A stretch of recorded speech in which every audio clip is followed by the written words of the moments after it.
Well, I want to thank these incredible leaders for joining us today, this morning. The issue of voting rights in America is probably among the most serious and significant issues that we are facing at this moment.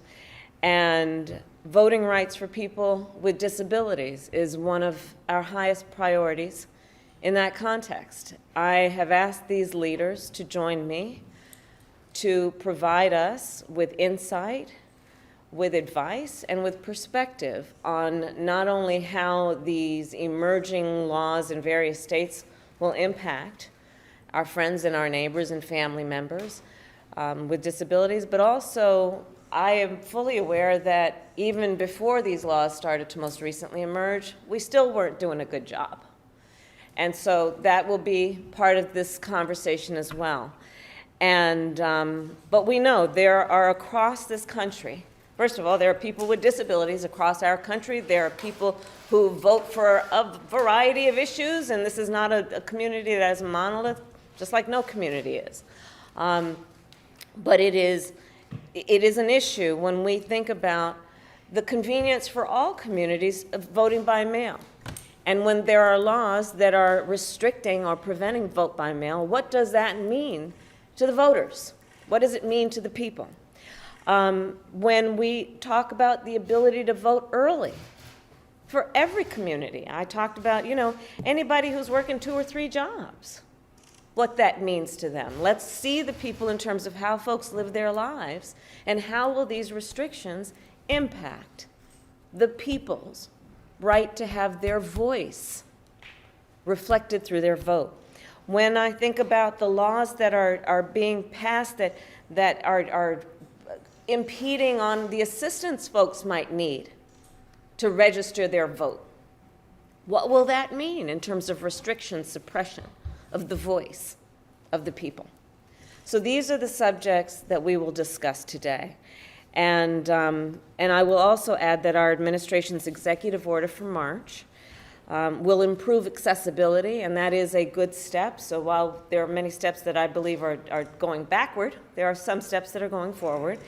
And in particular, the President's executive order will, one, require that federal websites include more information about voting, and also that it will be language accessible.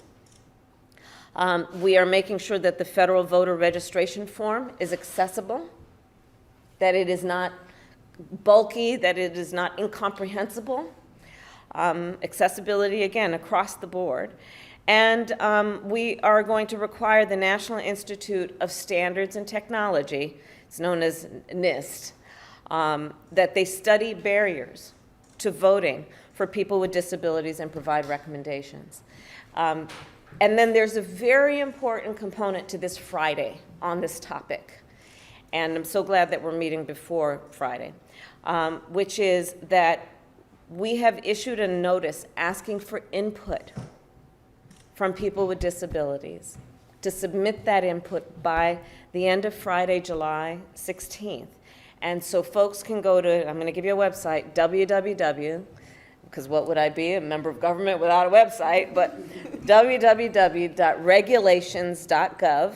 I'm going to repeat that, www.regulations.gov, and enter, and then we'll provide all of this on our website as well.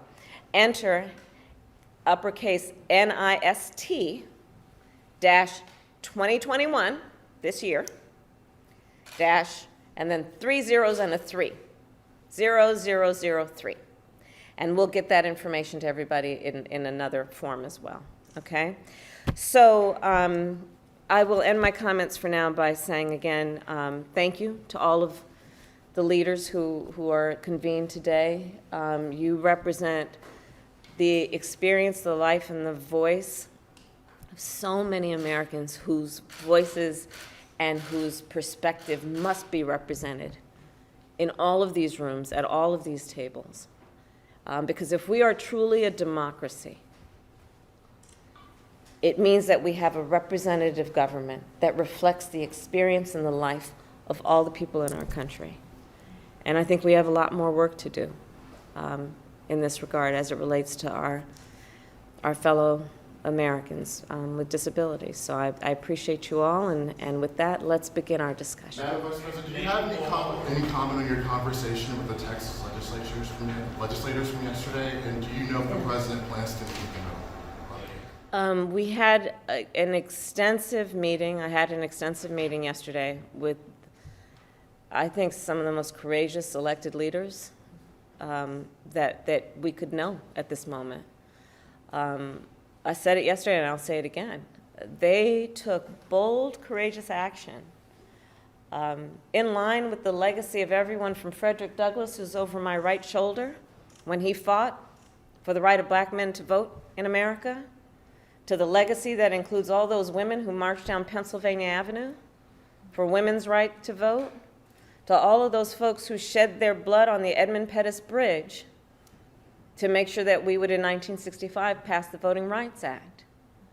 And now we have in 2021, the Texas legislature, many of them, traveling to Washington, D.C. at great sacrifice, both personally and political, to stand up for Americans' right to vote unencumbered. Madam, thank you all.